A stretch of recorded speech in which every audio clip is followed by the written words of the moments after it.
The Countess took a homeless man into her home, and you won't believe what he asked her to do. Before we begin this beautiful period romance story, tell me in the comments where you're listening from. I love knowing where you're joining me from. The clock in the hall had just struck 9 when Bianca closed the last letter of the day. She set down her pen, cleaned the nib with a precise motion, and aligned the pages into a small, perfect stack. For a moment she remained seated at her desk, listening to the thin sounds of the house at night, a log settling in the sitting-room hearth, a distant clatter from the kitchen, the faint murmur of the wind sweeping up from Lake Como. Another day gone. Another day just like the one before. She blew out a quiet breath and rose. The room around her was filled with books, maps, and carefully ordered papers, but no voices. Her husband's portrait hung above the marble fireplace. She glanced at it briefly, as she always did, with a mixture of respect and weary habit. "You would say I'm too cautious," she murmured to the painted man. "But then, you are not here to answer for me when they talk."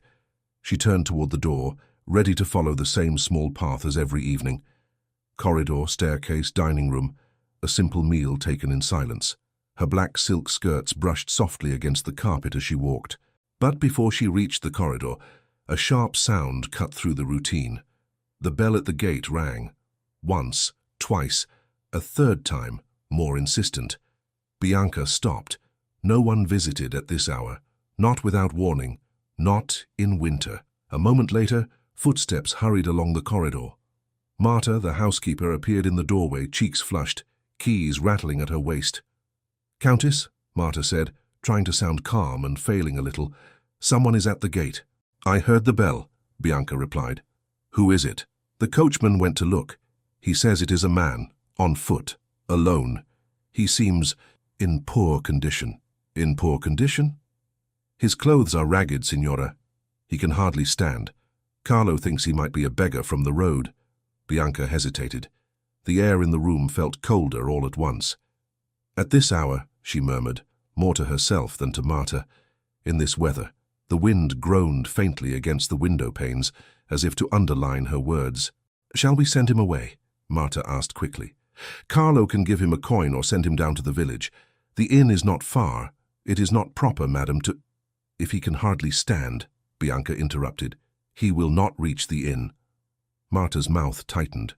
"We do not know who he is." "No," Bianca said.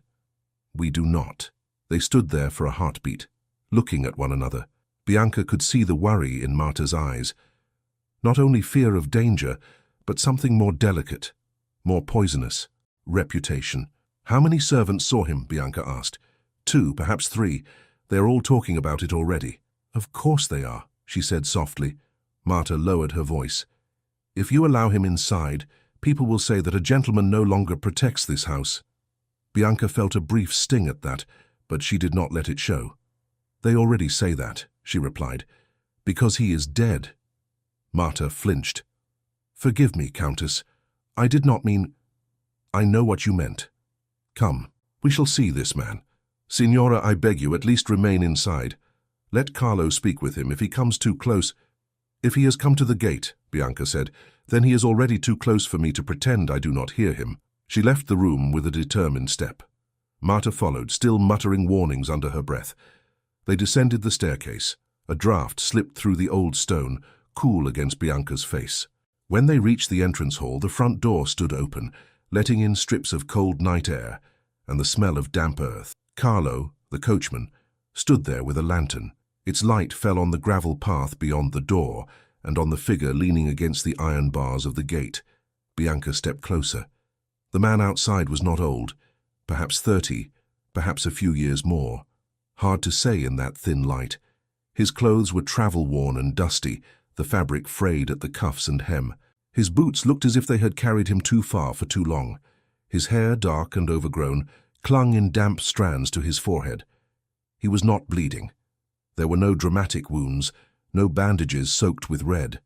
But his posture spoke of simple exhaustion, shoulders sagging, head lowered, one hand gripping the gate as if it were the only solid thing left in the world.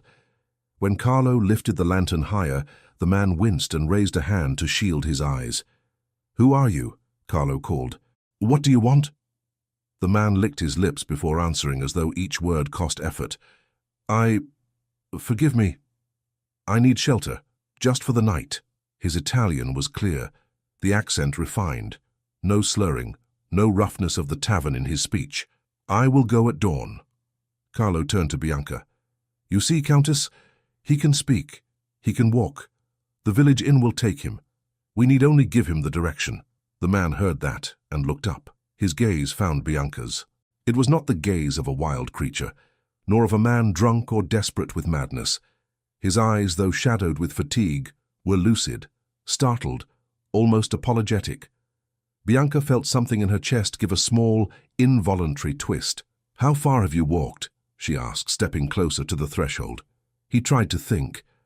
I do not know. I was on the road for some hours, perhaps many. I lost track. Where did you come from? I do not know that either. You do not know? Marta whispered behind her. The man's hand tightened on the gate. I remember. A road. Trees. Then cold. Then here. It is as if there is a fog behind me. Are you hurt? Bianca asked. Only tired. My head aches. My legs shake. He managed a faint, self-conscious smile. I am not a danger to you, Signora. I barely have the strength to stand. Marta tugged at Bianca's sleeve. Countess, please. Bianca watched the man for a long moment. The wind picked up, carrying a chill that made her shiver in her thin evening gown. Carlo, she said finally, open the gate. Carlo gaped. Madam, open the gate, she repeated. To his credit, Carlo did not argue a second time.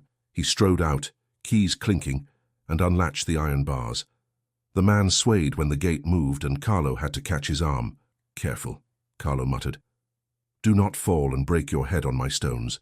The stranger gave a quiet, grateful laugh that turned quickly into a cough. Bianca stepped back to allow them to pass into the hall. Marta shut the door again, sealing out the wind. The sudden stillness of the house wrapped around the three of them and the man leaning on Carlo's arm. Bring another lantern, Bianca told Marta, and send someone to heat broth. We will put him in the east wing, the blue room.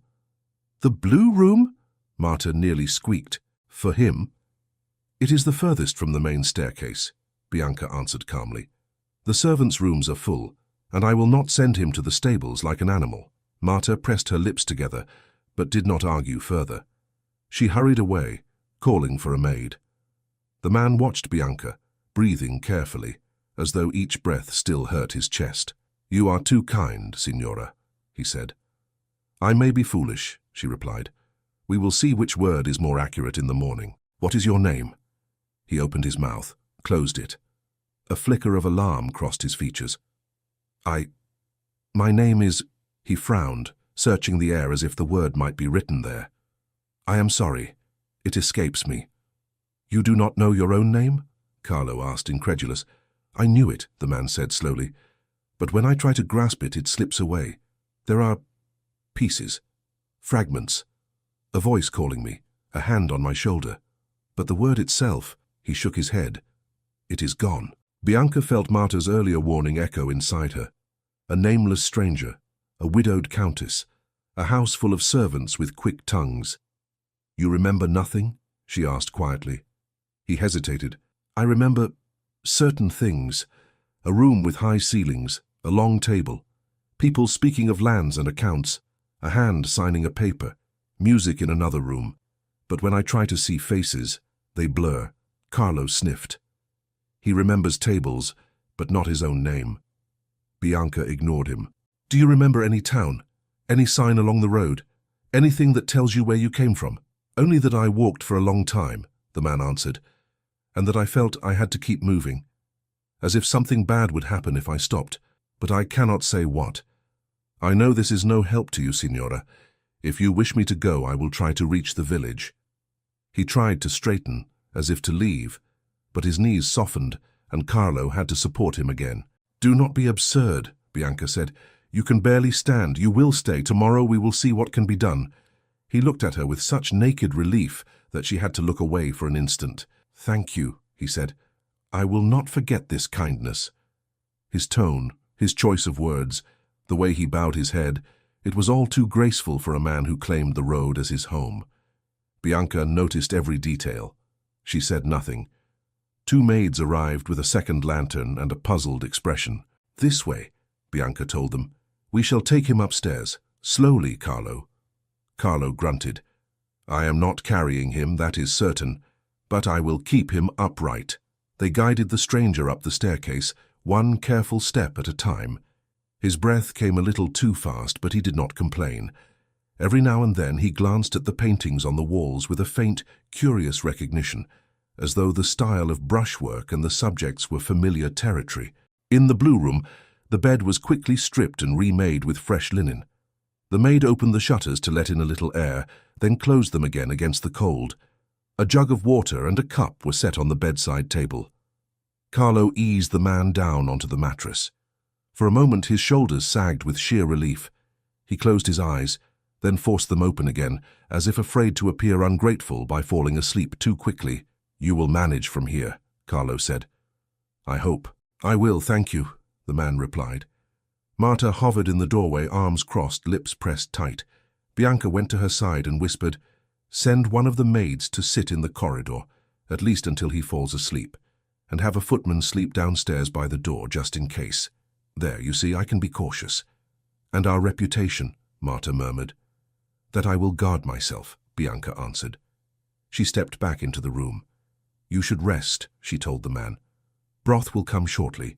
Drink it, sleep. In the morning, if your name has returned to you, we will begin to ask questions.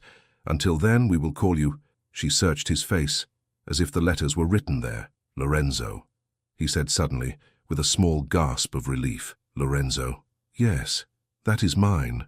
I am almost certain." "Very well," Bianca said. "Lorenzo. It will do for tonight." "It is a beginning," he agreed with a weak smile.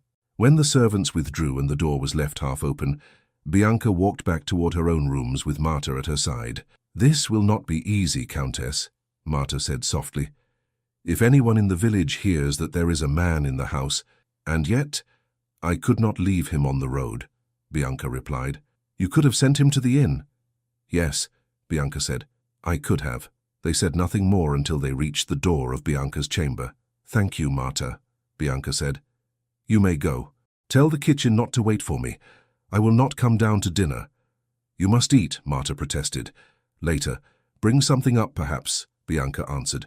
"For now, I am not hungry." Left alone, she paced the length of her room once, twice. The fire burned low. Shadows gathered in the corners. Outside, the wind rattled the bare branches of the trees. "What have you done?" she asked herself. Taken in a man with no past. Risked the one thing she still possessed, the unblemished dignity of a widow who lived quietly and caused no trouble. She sat by the window and looked out at the dark line of the lake. The water was invisible, but she could hear it faintly, shifting under the night sky. A stranger, a name that came back only in fragments, a voice too polished for the road. Bianca rose again, restless. At last, she picked up a shawl, wrapped it around her shoulders, and opened her door. The corridor was nearly dark. Only a single lamp burned at the far end near the stairs. The housekeeper had indeed posted a maid near the blue room. Bianca could see the girl fighting sleep on a small chair, hands folded in her lap. "Go to your bed," Bianca whispered when she reached her. "I will sit here a while." The maid startled, then shook her head. "Countess, the Signora Marta said—" "I know what she said. I am giving you leave. Go." The girl hesitated, then rose, grateful. "Thank you, madam." She slipped away down the corridor. Bianca settled gracefully into the abandoned chair. The door of the blue room remained slightly ajar, as she had ordered. She could hear the faint rustle of sheets within, the quiet shift of a man trying to find a position that did not make his bones protest. "Lorenzo," she said to herself under her breath, tasting the sound. It felt like a real name, not something invented. Time stretched. The lamp flame wavered. The house was so still she could hear her own heartbeat. At last his breathing inside the room changed. It grew slower, deeper, sleep finally claiming him.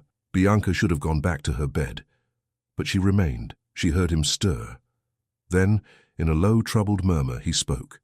The words were indistinct at first, wrapped in the softness of dreams. No, it is mine, my duty. His voice rose slightly. Do not sign. I am here. Bianca leaned closer, straining to catch the sounds. Lorenzo, she called softly. You are safe. You are in my house. Sleep. He did not wake. His head turned on the pillow. His hand reached out blindly, fingers closing around empty air. Then he whispered a string of words, more clear now, each syllable distinct. Lorenzo di Montelupo, Marchese di Montelupo. The title hung in the darkness like a sudden flare. Bianca went cold. The house of Montelupo was one of the oldest and most respected noble families in Lombardy. Their lands stretched across valleys and hills. Their salons in Milan were crowded every season. She had attended dinners in their palazzo years ago at her husband's side. The title Marchese di Montelupo was not just a name, not just a flourish. It belonged to a man of certain lineage, a man whose identity should be known to all the world. She stared at the narrow opening of the door, at the sleeping figure inside, and understood that the stranger she had taken in from the road was not merely a homeless wanderer at all, but a man who, even in dreams, claimed one of the most powerful titles in the region as if it were his own. Bianca slept little that night. When dawn finally came, she was still sitting in the chair by the blue room, shawl wrapped tight around her shoulders, eyes fixed on the narrow crack of the half-open door. Somewhere around sunrise she rose quietly and went back to her own chamber. She changed her dress without calling for a maid, washed her face in cool water, and forced her mind into its usual morning order: breakfast, correspondence, household accounts. But the words he had murmured would not leave her. Marchese di Montelupo. By the time she reached the breakfast room, Marta was already there, directing a maid who was placing bread and a covered dish on the table. Marta turned, studied Bianca's face, and frowned. You did not sleep, she said. Not very well, Bianca admitted. The stranger? Lorenzo, Bianca corrected gently. He remembers that much now. Marta sniffed. Names come easily. It is the rest I am interested in. How is he? I sent a maid early. He was awake. He sat up when she entered and thanked her as if he were in a palace. He apologized that she had to bring breakfast all the way to him. Who on the road speaks like that? Bianca sat, poured coffee for herself, and stared at the dark liquid. He said anything else? Marta pressed. Only that he is grateful, the housekeeper continued, when Bianca did not answer at once. But his head hurts. The maid says he held it in his hands as if it were too heavy. Bianca took a small sip. I will go to him after I have eaten. You will go to him alone. Marta's voice sharpened. This is my house, Bianca said. I will not hide in my own rooms like a girl. Marta pressed her lips together, then sighed. At least leave the door open. And do not say I did not warn you when the village begins to talk. They will talk whatever I do, Bianca answered. If not of this, of something else. It keeps them warm. She forced herself to eat a little, though every bite tasted like dust. When the meal was done, she rose. Send someone to tidy his room after I have spoken with him, she said. And ask Carlo to be ready later. I may go down to the village. For what? Marta asked. To show my face, Bianca replied. If I hide, I will look guilty of something. She left before Marta could answer. The blue room was lighter now. Sun slipped through a thin space between the shutters. Lorenzo sat propped against the headboard, hair damp from a quick wash, dressed in the same worn clothes, though they had been brushed and straightened. He looked up when she entered, and immediately began to push back the blanket. Countess, he said, forgive me. I should not be lying down when you come. Stay where you are, she said. I did not come to inspect you. He hesitated, then relaxed slightly. You look tired, he observed. And you look better, she replied. How do you feel? Less like a ghost, he said.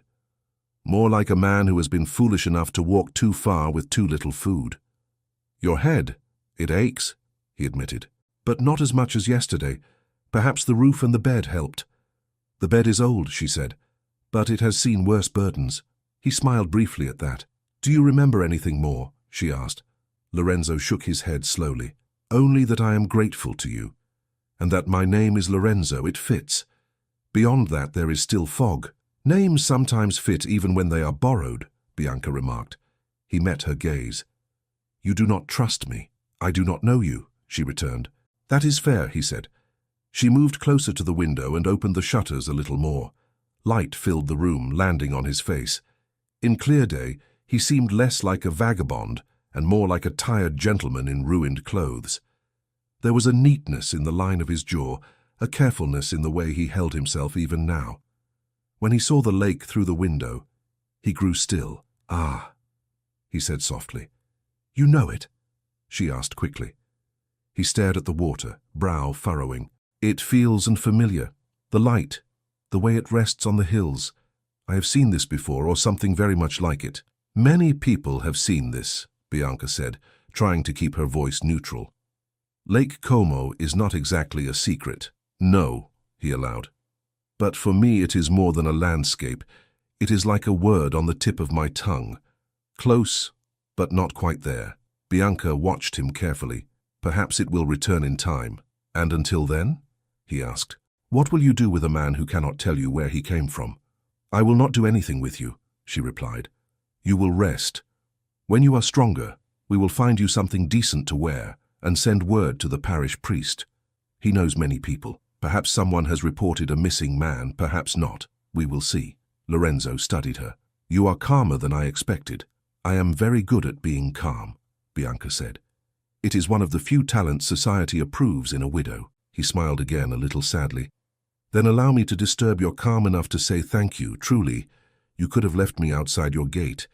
You did not. I owe you my life." "You owe me nothing yet," she answered. "We will speak of debts when I know who you are." He hesitated. "And if I never remember?" "Then we will reconsider." She turned to go. "Rest, Lorenzo. That is all I require from you today." She left before he could reply. In the days that followed, the house adjusted to the fact of him. He was not kept hidden exactly. Servants saw him when he walked, then when he sat in the garden, then when he made his way, carefully polite, into the library. At first he stayed in his room, as if unsure of his right to occupy any other space. But Bianca had sent a tailor from the village to see what could be done with a few old suits that had belonged to her late husband's younger brother. With some effort, the tailor cut and stitched one into something that fit Lorenzo's frame more closely. The first time he appeared in the corridor wearing a jacket that was not torn at the sleeves, Marta stared as if he had grown another head. "He looks like a gentleman," she whispered to Bianca later. "He behaves like one," Bianca replied. "It would be strange to dress him like a stable boy." Servants whispered at the kitchen table. The scullery maid swore she had seen him take his hat off when he passed a portrait of the late Count, as if greeting an equal. The footman said Lorenzo apologized for asking where the bookroom was, using a phrase he had once heard only in the city among educated men. When Bianca entered the library one afternoon, expecting to find it empty, she found Lorenzo instead, standing on a ladder, steadying himself with one hand while the other tried to restore a row of heavy volumes to order. "What are you doing?" she asked from the doorway. He looked down and almost lost his balance. "Countess," he said, "forgive me. I should have asked permission. I saw that some of the books had been placed out of sequence, and I could not resist. I have a weakness for tidy shelves." "Do you read Latin?" she asked. "Yes," he said at once, "and French. And some English, I think." He glanced at a spine. "Yes, that is Milton, is it not?" "It is," she said. He smiled with simple delight, then looked embarrassed. "Old habits, perhaps. Books calm me." "Climb down before you break your neck," she ordered. "If you must reorder my library, at least do it from the floor." "Yes, Countess," he said obediently, descending. As he passed her, she caught the faint scent of soap. He had shaved more carefully that morning. With trimmed hair and the altered jacket, he looked like a man who might visit the house for tea, not one who had arrived half collapsing at the gate. They fell into a strange routine. In the mornings, Bianca handled her letters at her desk. Sometimes Lorenzo would be summoned to read a difficult hand or translate a note from a French cousin. He never stumbled.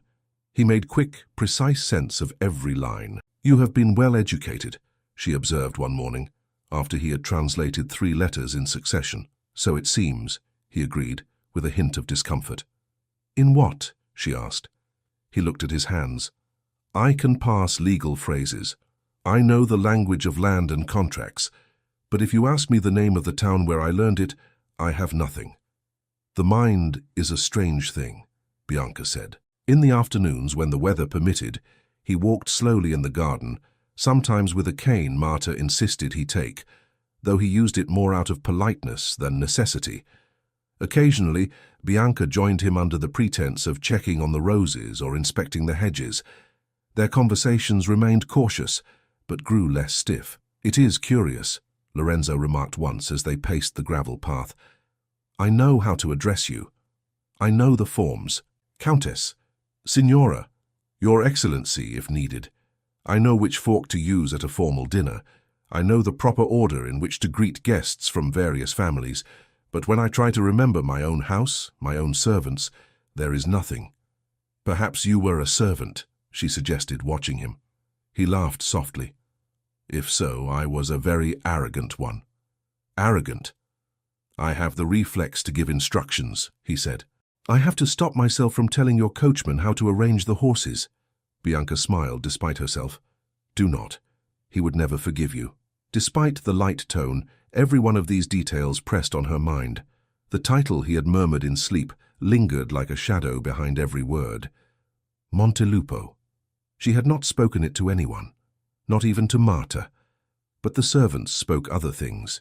By the end of the week, half the village knew that the Countess was sheltering a man, and that he was no ordinary labourer. Rumour painted him taller, handsomer, more dangerous, more fragile, depending on who told the story. Some said he was a ruined gentleman, others a runaway tutor. Others still decided he was an invention to explain why the housekeeper had been seen buying extra meat. "They make him grow with every telling," Marta muttered, while slicing bread in the kitchen. "Soon he will be a giant who eats 2 lambs a day." Bianca, hearing this, only said, "Let them talk, they would be lonely without their stories." However, she understood that silence was not an option. Sunday approached. She had not missed Mass since her husband's death. To stay away now would only sharpen tongues. On Sunday morning she dressed more carefully than usual. Her black gown, though simple, was finely cut. Her veil, though modest, was of good lace. She arrived at the church steps with Carlo behind her, hands folded, posture calm. The square was filled with people. Conversations dipped as she passed, then resumed in lower tones. The priest greeted her with warmth, though even his eyes flicked once, briefly, to her left as if he expected someone to stand there. She took her usual place near the front. The service itself was, as always, a solace, familiar prayers, measured chants. But she could feel the curiosity behind her back like a small heat. When it ended, she knelt for a brief extra moment, then rose. Outside the sun was gentle. People gathered in clusters, greeting one another. "Countess?" a voice called. She turned. It was Giulio, her late husband's cousin, a man in his 40s with careful hair and a satisfied air. At his side stood the Marchesa Conti, a woman of similar age, known for her charity and her sharpness. "Cousin?" Bianca said politely. "Marchesa, how good to see you," the Marchesa said with a wide smile. "It has been too long." "Grief prefers quiet," Bianca replied. "Of course," the Marchesa agreed quickly. "But solitude, you know, can be dangerous." Giulio cleared his throat. "We have heard some news, Bianca." "Then the road to my gate is shorter than I thought," Bianca said lightly. "What news?" "That you have taken a man into your house," the Marchesa said, lowering her voice, though not enough. "A stranger, without name or background." "Ah," Bianca said. "Yes, a man collapsed at my gate. I did what any Christian would do. I did not leave him on the road." "Of course," the Marchesa repeated. "Charity is a virtue. No one would question that. But charity must be ordered. It must not give scandal." Giulio nodded gravely. "You are a young widow, Bianca. People watch. They talk. It is not fair, but it is the way of the world." "They talked when I married a man twice my age," Bianca replied. "Talking is, as you say, the way of the world." The Marchesa gave a tight little laugh, still as sharp as ever. "But listen, my dear, a man under your roof, unknown to anyone, is unusual. If you wish to help him, there are ways. You could pay for a room at the inn. You could ask the priest to find him a place, to keep him in your house served by your maids." She let the rest hang in the air. Bianca felt her cheeks warm. She kept her chin steady. "The man is weak," she said. "He needed rest." "And now?" Giulio asked. "He walks, they say. He breathes fresh air in your garden. He wears your late brother-in-law's jackets. Are you planning to keep him like that? Giulio, she said, I do not recall asking for your permission on how to treat guests. I am thinking of you, he protested. Of your name, of my cousin's memory. People are quick to judge. Already there are whispers. It would ease everything if you were to place this man elsewhere. Ordesa, the Marchesa added sweetly, if you were to consider a more suitable arrangement. A marriage, for instance, to someone whose standing would protect you from such stories. There is a gentleman, Giulio said eagerly, a widower himself, respectable, mild, with an estate not far from Milan. He has asked about you before. With the right encouragement. Bianca cut him off. Enough, she said quietly. I see that your concern is tender, but I am not a girl waiting to be chosen. I am the mistress of my own house. I decide who enters it. And if people say you share it with a man you do not know, the Marchesa pressed. They already say it, Bianca answered. Whether it is true or not, I cannot spend my life running after their tongues with a broom. But you could avoid placing yourself in their way, Giulio insisted. Bianca looked from one to the other. Their faces were sympathetic, worried, nearly kind. But beneath it she felt the judgment, the little flame of satisfaction that came from being able to instruct her. She smiled, though it cost her. Thank you for your advice, she said. I will consider all you have said. Good, Giulio replied, reassured. You are sensible, Bianca. You always were. If you say so, she said. With that, she inclined her head and turned away. As she walked back to her carriage, she could feel glances on her back. Two young women whispered behind gloved hands. A man she knew slightly nodded but did not come forward as he once might have. She kept her stride even. In the carriage, Carlo cast her a careful look in the small mirror. Back to the palazzo, Countess, he asked. Yes, she said. She held herself upright all the way home. Only when she stepped into the quiet of the hall did her shoulders sag for a moment. Marta appeared almost at once. Well, she asked. Well, what? Bianca replied. The village, Marta said. The church. The looks. Bianca took off her gloves one finger at a time. Oh, there were looks. And words? Many. Most of them were given soft shapes, so that they could pretend they were not exactly what they were. Marta's mouth tightened. I told you. You did, Bianca admitted. And you were right. They do not like their widows unpredictable. Will you send him away? Marta asked bluntly. Bianca paused, glove half pulled. Would you? She asked. I am only a housekeeper, Marta said. I keep your walls standing and your sheets aired. I do not decide who sleeps in the beds. Many housekeepers decide more than their employers think, Bianca replied. Marta hesitated. The man is not rude, she said reluctantly. He says please and thank you more than some gentlemen. He does not speak improperly to the maids. When he passes them on the stairs, he steps aside first. I have nothing against him as a person. It is the tongues outside I fear, not his hands. And you think sending him away would stop those tongues? No, Marta admitted. They would simply change the story, but perhaps they would grow tired more quickly. Bianca slipped off the second glove. I will not turn him out, she said. Not yet. He is still recovering. When he is strong enough, we will decide together what is to be done. Marta sighed. Then I will pray that the villagers find a new distraction. So will I, Bianca said. That afternoon she retreated to the small sitting room with a book. The words moved but would not settle. At last she set it aside and went to the library. Lorenzo was there, seated at the large table, a newspaper spread before him. The tailor had done better with the second jacket.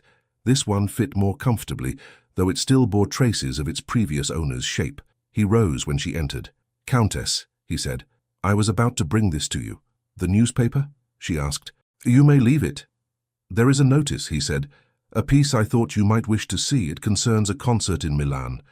There is talk of new patronage for... He stopped.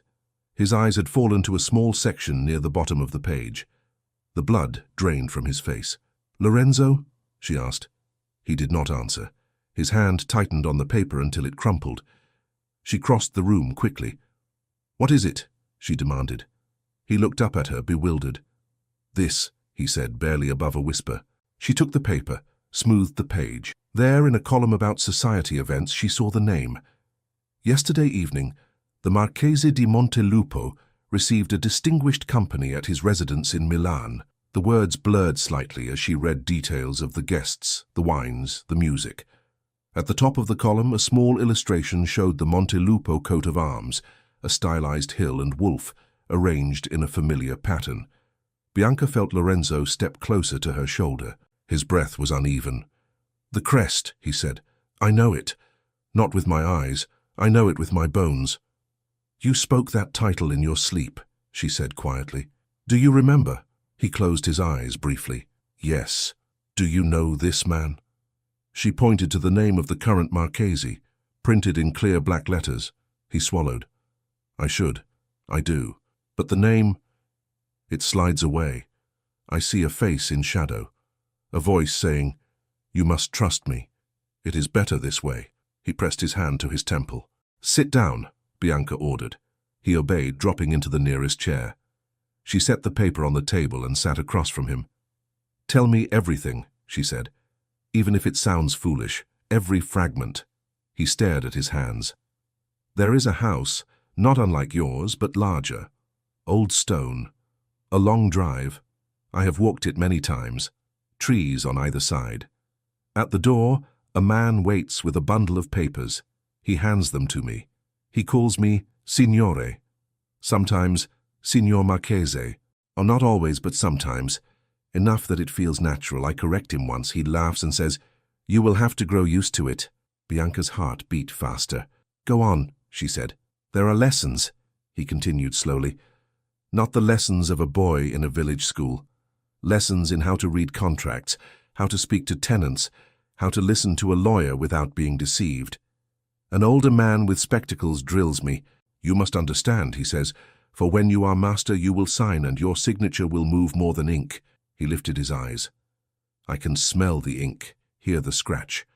I can see my own hand, younger, holding the pen." "Do you remember your family?" she asked. "A father," he said. "Not in all the details of his face, but in presence. He smells of tobacco. He has a steady voice. When he puts his hand on my shoulder, I feel safe." "And your mother?" Silence stretched. Then he shook his head. "Nothing. Or perhaps I lost her earlier. I only know that the house felt gentler when I was a child and more severe as I grew." "Anyone else?" she pressed. "A man," he said. "Younger than my father, older than me. He comes often. At first he smiles.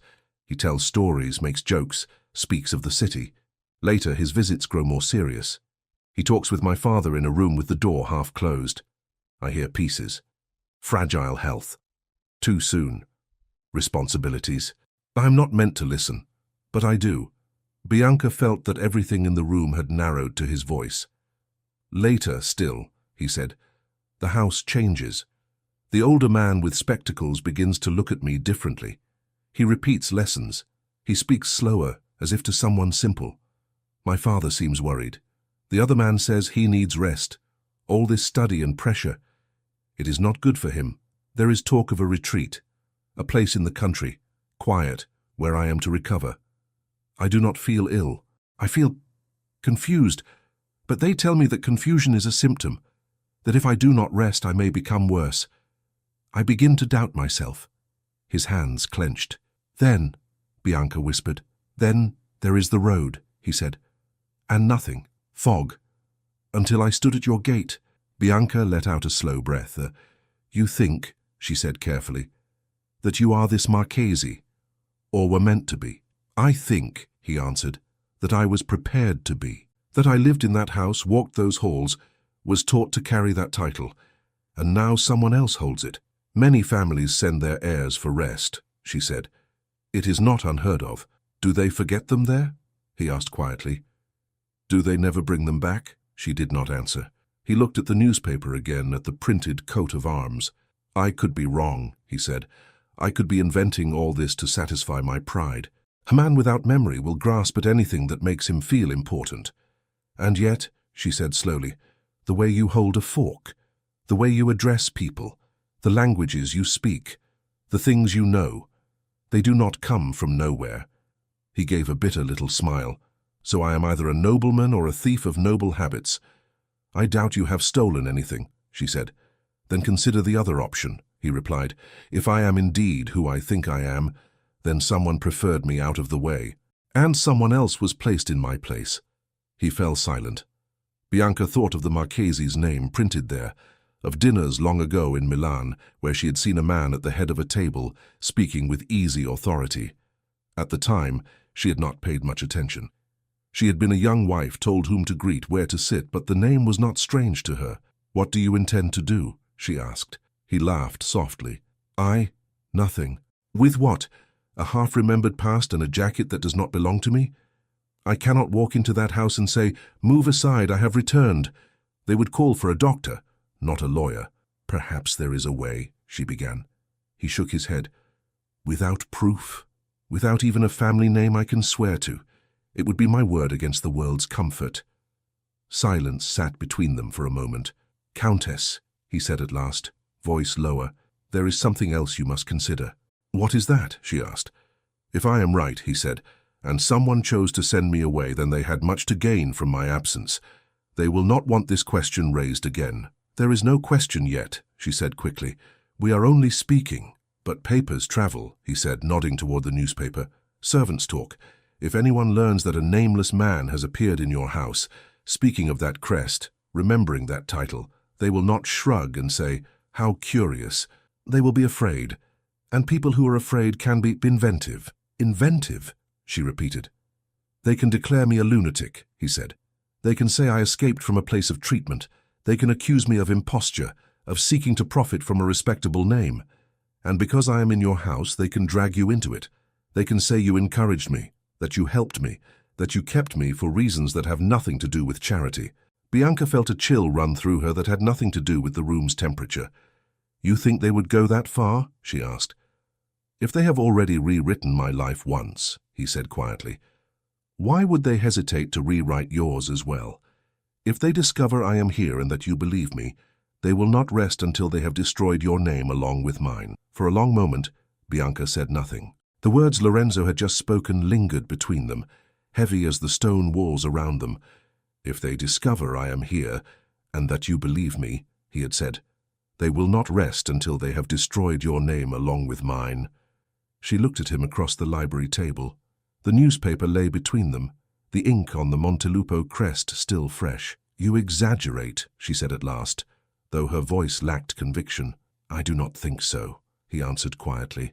"If a man gains everything by my disappearance, he cannot welcome my return. And if he learns that a respected woman has offered me shelter and listens to my memories, he will see you as an obstacle. Obstacles, in such circles, are not left standing." "You are speaking of social games," she replied. "Not war." "In certain houses," Lorenzo said, "they are the same thing, only waged with different weapons." Bianca's fingers tightened on the edge of the table. "And what do you suggest?" she asked. "That I throw you out of my house at once to save my reputation." "No," he said, "I suggest nothing for now. I only warn you that if we choose to pursue this, it will not be a small matter. You will not be able to say later that you did not know." "We," she repeated softly. "Forgive me," he said at once. You will choose. It is your house, your life. I have already lost mine once. I would not have you lose yours for my sake." She studied him. "You care about that." "Of course I do," he said almost sharply. "Do you think I enjoy the thought that my presence brings gossip to your door? I hear the servants whispering. I see the way their eyes flick to me when you enter a room now. I would be blind not to notice." Bianca rose abruptly. "I must think," she said. "Read your newspapers, Lorenzo. Put my books in better order. For today, that is enough." She left before he could answer. In the days that followed, what he had predicted began to unfold. The first sign came in a small, neat envelope bearing the crest of a family in Como. Bianca had been invited months earlier to a musical evening there. The hostess, a kindly woman who had once praised Bianca's taste in music, now sent a note written in careful, apologetic phrases. Illness in the family, numbers reduced, the need to limit guests. "I understand," Bianca murmured as she set the letter aside. But she understood more than the words said. 2 days later, she heard from Marta that another lady had been overheard saying, "It is better not to invite the Countess just now." One never knows who she may bring with her. A week later, a merchant in the village, who had always bowed deeply when she purchased cloth or spices, greeted her with less warmth than usual. His wife, standing beside him, gave a shallow curtsy and looked away too quickly. Carlo noticed it as he held the door of the carriage. "They are fools," he muttered once they were moving. "Who?" Bianca asked. "Them," he said vaguely. "Everyone. You have done nothing wrong." "Nothing people can see," she replied. At home, the servants were outwardly respectful, but there was a new tone in the kitchen. Bianca heard snatches of conversation when doors were left ajar, and she spoke to him in the garden as if he were— "Well, they say he was sleeping in the east wing, and you know those rooms. Marta says sir to him now. Did you hear?" Marta did her best to keep discipline, but even she could not stop the stories carried from one house to another in the village. One afternoon, the parish priest came to call. He was a gentleman in his 60s who had baptized children, blessed marriages, and buried Bianca's husband. "Countess," he said, taking the tea she offered, "I have come to speak as a pastor." "Not as a judge?" she asked. "As a worried friend," he replied. She smiled faintly. "Very well. Say what you must." He cleared his throat. "It has come to my ears that you have taken into your home a man of unknown origin. It is not a secret," she said. "I did not hide him under the floor." "A figure of speech," the priest said. "You are a charitable soul, madam. But the world is not always kind to charity when it does not understand it." "Then the world may remain confused," she said coolly. He set down his cup. "Forgive me. I must be direct. People are saying unfortunate things. They speak of impropriety. They question your prudence. Some have even asked whether I have warned you." "Warned me of what?" she asked. "Of the danger of giving a man soup and a bed. Of giving him your roof for so long," the priest replied. "Of allowing him to walk your halls. It is not only your own name, Countess. There are young maids in your service. People worry. It would ease many doubts if this man were placed in a more neutral setting." "At the inn," she said. "Yes," the priest said. "Or in a room in the village, paid for by your kindness. Then no one could say that you had done wrong, and your generosity would still be known." "And Lorenzo?" she asked. The priest blinked. "Lorenzo? That is his name," she said. "He may not remember the rest, but he remembers that much. Would it ease his mind to be thrust out of the one place where he has felt safe since he woke on the road?" The priest hesitated. "I must think of your soul, Countess." "And who thinks of his?" she asked softly. "He is a man," the priest said a little helplessly. "Yes," she answered. "And I am a woman, so I must draw my curtains when I have done something decent. Is that it?" He flushed, then mastered himself. "I speak only of appearances." "I know," she replied. "Appearances are everything. Truth is something we discuss only when the door is closed." The priest sighed. "If the whispers grow louder, they may hurt you. I do not wish that." "I know you do not," she said more gently, "and I thank you for the warning, but I will not send him away today. When he is stronger, we will see. Until then, I ask you only this. If anyone comes to you with stories, remind them that God has welcomed many strangers under his roof." The priest studied her for a long moment, then nodded. "I will remind them," he said, "and I will pray for both of you."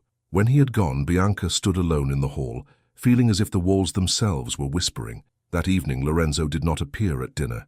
She sent a maid to call him.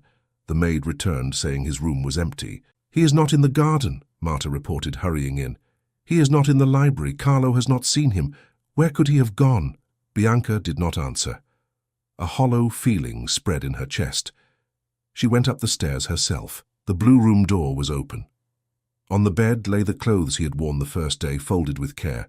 On the small table lay the book he had been reading, its place marked by a scrap of paper. On the chair, his altered jacket was gone. "He is leaving," she said. She turned and went back down at once. Marta hurried after her. "Leaving?" the housekeeper repeated. "How? The gates—" But when they reached the hall, the front door stood unlocked. Beyond it, the last light of day was fading over the gravel. Bianca stepped outside. The air was cool. She saw a shadow moving near the side of the house. "Lorenzo!" she called. The shadow froze, then slowly straightened. He emerged from behind the hedge, carrying a small bundle tied in a cloth. He wore the jacket the tailor had adjusted, but no hat. "Countess," he said, startled, "I did not mean to disturb." "Where are you going?" she demanded. He held her gaze for a moment, then looked down. "Away," he said simply. "You have done enough. Too much. It is time I stop repaying your kindness with trouble." "Running will not silence tongues," she said. "It will only give them fresh stories." "Perhaps," he answered, "but at least they will not have you at the center of them. They will say, 'The strange fellow came and went, and now she is alone again.' People forget. It is their favorite pastime." "You are still weak," she said. "You have no money." "I am stronger than when I came," he replied. "I can walk. I will find work. There is always need of a man who can write a decent letter." "In what name?" she asked sharply. "Lorenzo." "Lorenzo who?" "The world does not pay much for a signature without a surname." He smiled a little. "I will earn my bread somehow. I did not come here to be a weight upon you for the rest of my days." "You did not come here at all," she said. "You were brought by your own feet and your own confusion. And now you think you may walk away and leave all the confusion behind you? It will follow you wherever you go." "At least it will not sit at your table," he said. She took a step closer. "Do you think I opened my door to spare myself trouble?" she asked. "I think you opened it because you could not see someone fall and do nothing," he said. "That kind of heart does not deserve to be dragged through scandal and suspicion. I heard what the priest said when he left. His voice carries. I know what your cousin suggested. I am not deaf. Every time you defend my presence, you lose a little more peace." "You listen at doors?" she asked. "I listen at keyholes of the air," he said. "Words travel. I cannot shut my ears when they carry your name." He adjusted his bundle.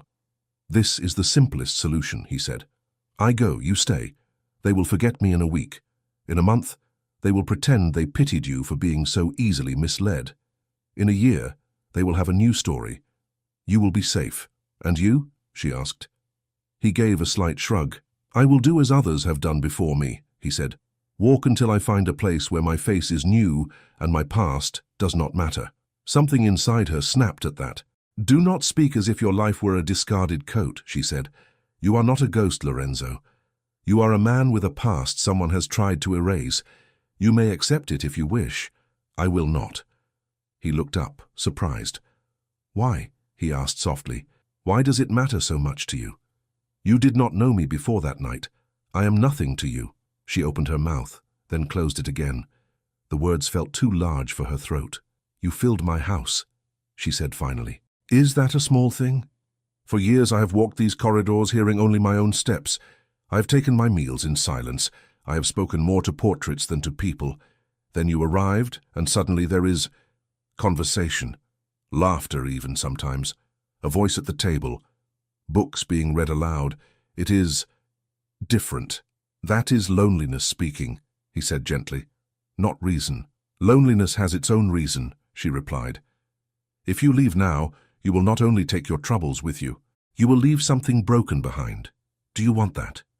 He stared at her bundle, then slowly lowered it to the ground. "I do not wish to hurt you," he said. "Then stay," she answered. "I am dangerous to you," he said.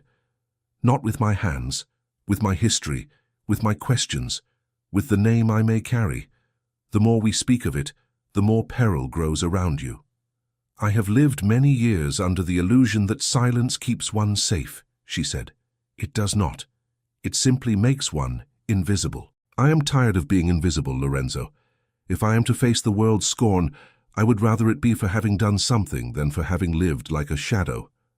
His expression softened. "You are braver than I am," he said. "I doubt that very much," she replied. He studied her a moment longer, then nodded. "Very well," he said. "I will stay, but only on one condition." Her heart gave an irritated lurch. "You dare set conditions in my own house?" "I dare because this concerns you more than me," he said. "If we are to ask questions about my past, we must do it properly. We cannot whisper in corners and hope the truth knocks politely on your door." "What do you suggest?" she asked. "We must go to it," he said simply. She frowned. "To what? To whom?"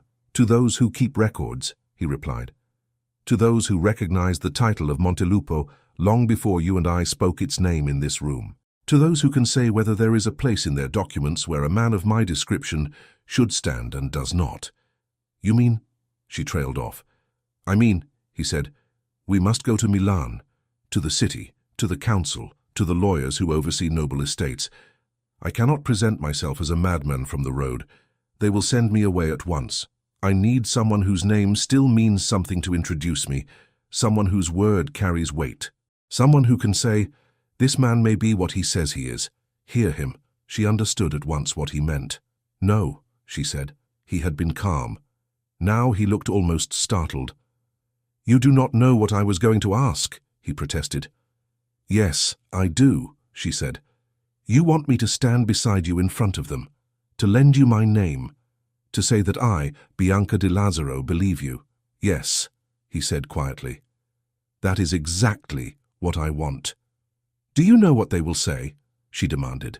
That I have lost my senses, that I am led by sentiment, that I have been enchanted by a stranger. They will laugh. Let them laugh, he said. They will not stop at laughter, she replied. They will whisper worse. They already say you are my...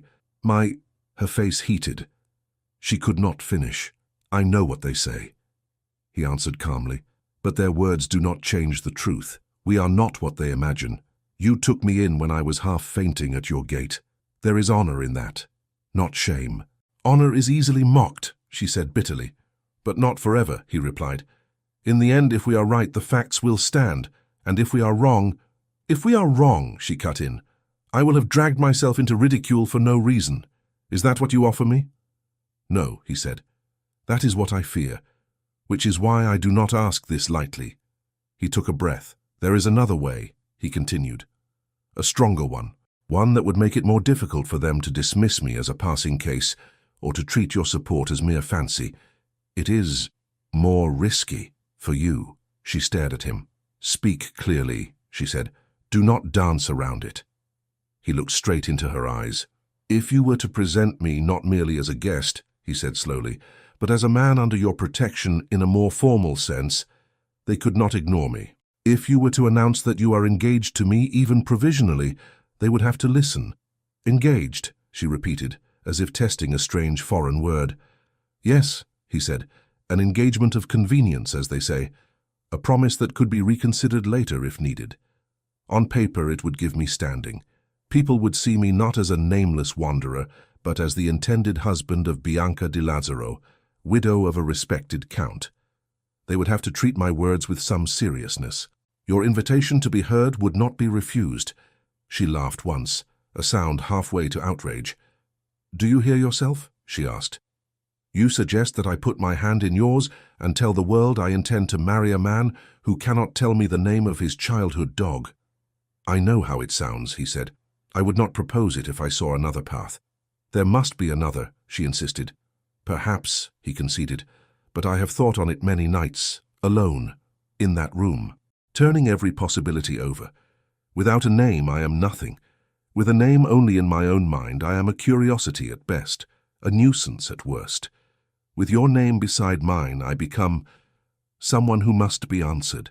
And what of me? She asked quietly. What do I become? He swallowed.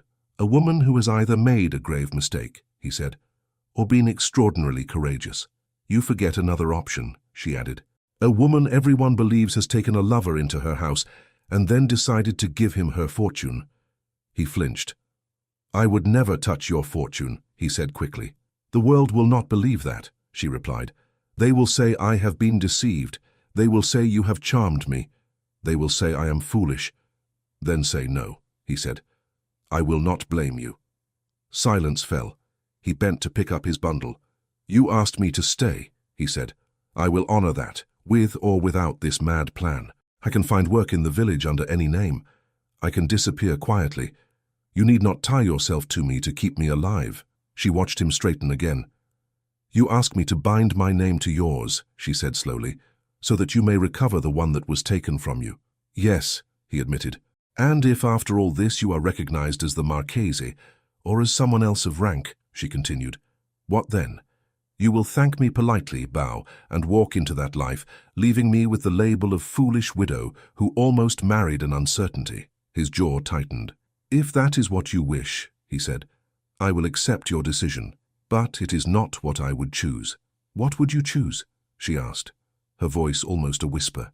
He hesitated, then spoke very quietly. "I would choose to be worthy of you," he said, "not only as a claimant to some title, but as a man. I did not expect this, these feelings. They came while we were speaking of books and letters and gardens.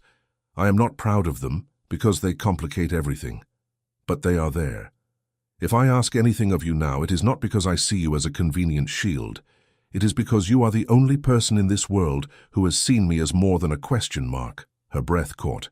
She looked away toward the dark line of the trees. "I cannot answer you now," she said. "My head is full of voices. The priest, my cousin, the Marchesa, Marta, the servants." "I understand," he said. "Take all the time you need." "There is no time," she replied. "If we move, we must move quickly. News travels. If the man who carries your title hears that a stranger has begun to speak in your name, he may act first." He nodded once. "Then we will decide soon," he said. The decision, when it came, was not announced with trumpets. It arrived in the form of a signed letter and a quiet conversation. Bianca wrote to a lawyer in Milan who had once handled matters for her husband's estate.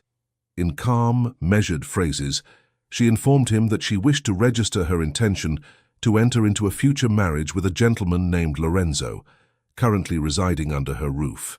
"He is of uncertain background," she wrote, "but I am satisfied with his character. There are questions regarding his family that may require clarification through formal channels. I trust your discretion." She showed the letter to Lorenzo before sealing it. "Are you certain?" he asked. "No," she said, "but I am decided." The lawyer replied within a week. His handwriting, always precise, carried a new tension. "Dear Countess," he wrote, "for reasons of propriety, I must ask that you present yourself and this gentleman in person at my office. There are implications in so unusual a match. Moreover, your description of his situation touches upon matters that may fall under the jurisdiction of the Noble Council. If you wish to pursue clarification, a hearing may be arranged." She read the letter aloud to Lorenzo. "A hearing," he said. "That is more than I hoped for." "It is something," she replied. Preparations were made quietly. Marta supervised the packing with tight lips and many sighs. She never said the word engagement, but she polished the small ring Bianca had once worn as a girl and placed it in a velvet box beside the Countess's gloves. "Just in case," she murmured. Carlo prepared the carriage. The servants watched from windows as trunks were loaded. "Will you be gone long?" one maid dared to ask. "As long as necessary," Bianca replied. On the morning of their departure, Lorenzo descended the staircase in a dark coat that fit him almost perfectly now. The tailor had done his work.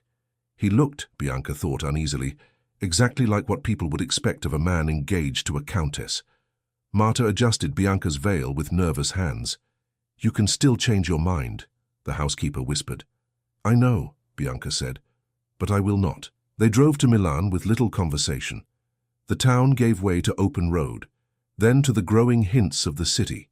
More carriages, wider streets, taller houses. Lorenzo watched it all with a strange expression, as if walking through a dream half-remembered. At last the carriage drew up before a sober stone building near the heart of the city. It was not grand, but its doors and windows spoke of confidence and order. Carlo jumped down, opened the door and offered a hand. Bianca took it, then stepped onto the pavement.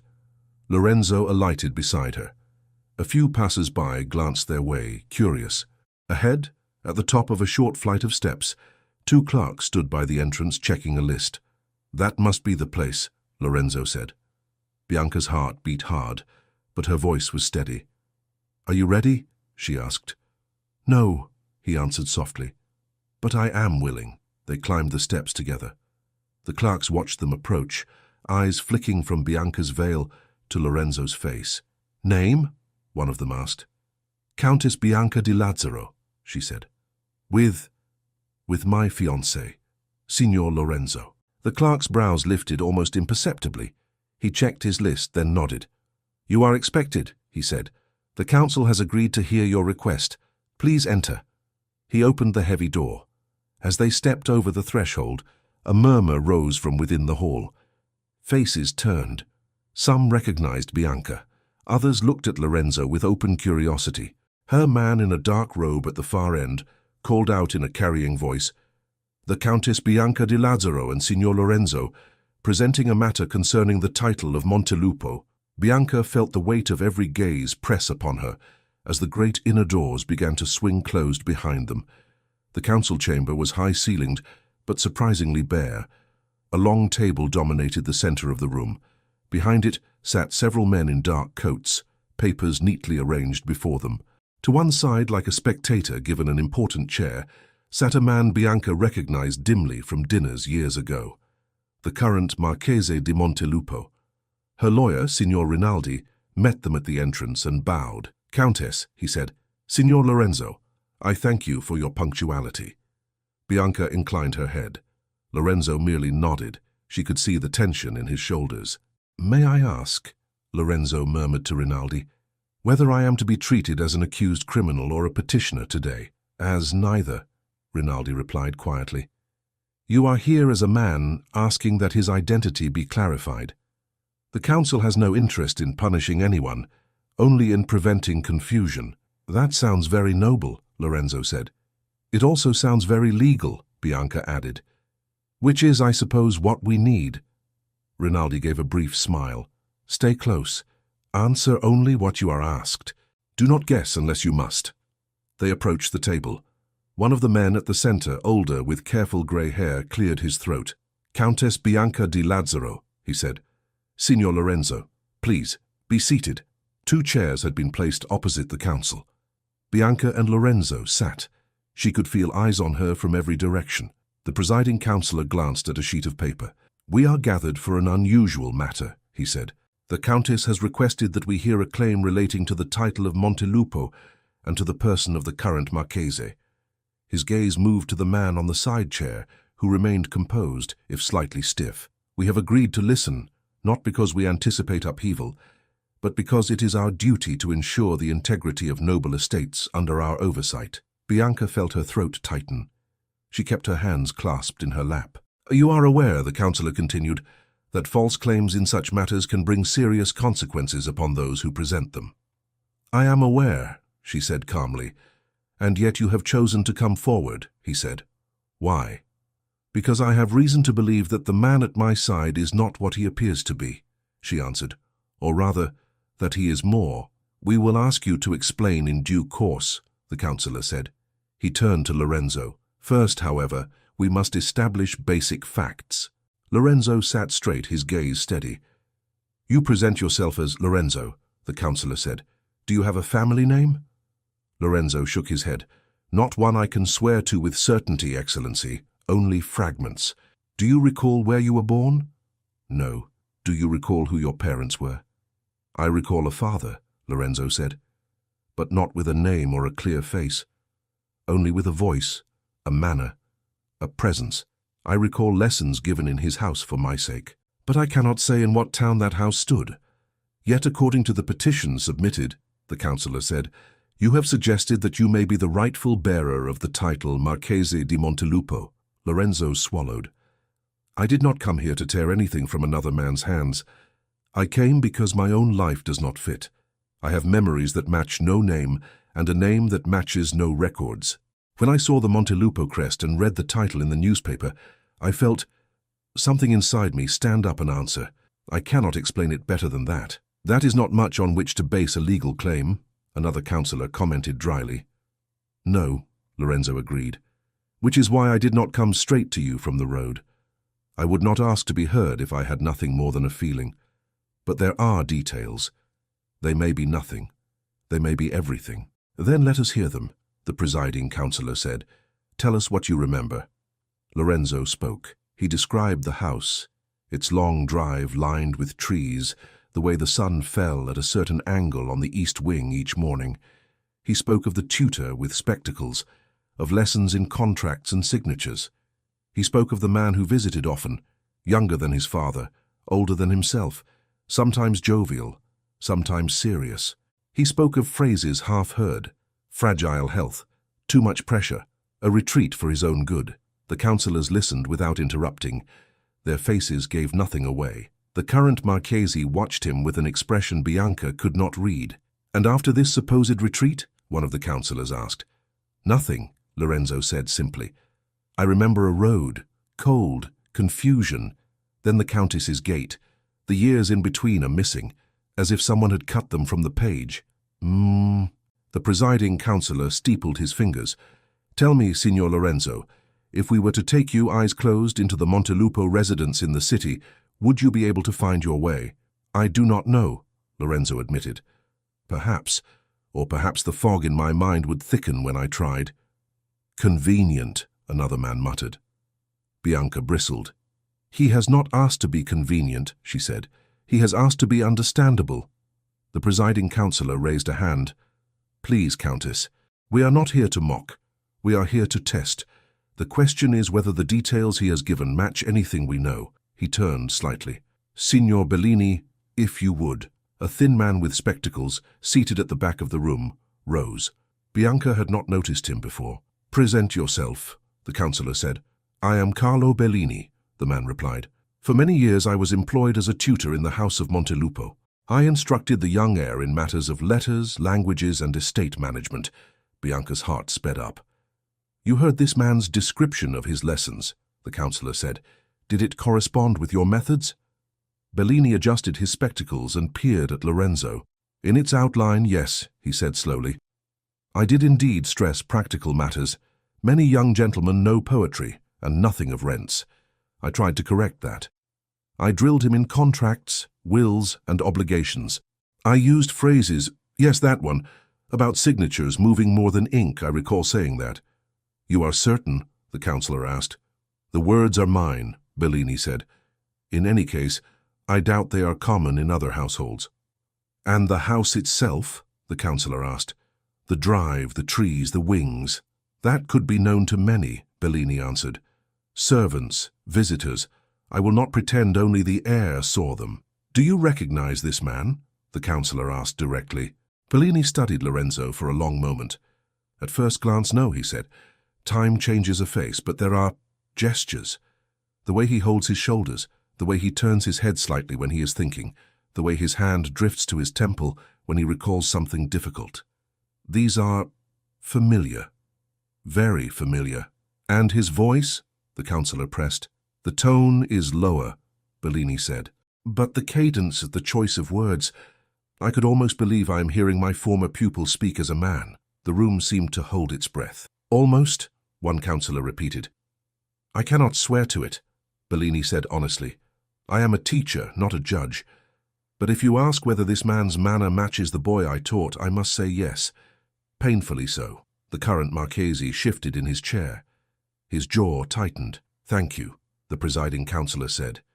"You may sit." Bellini obeyed and sank back into his seat, looking unexpectedly shaken. "Now," the councillor continued, "we must consider documents." He nodded to Rinaldi.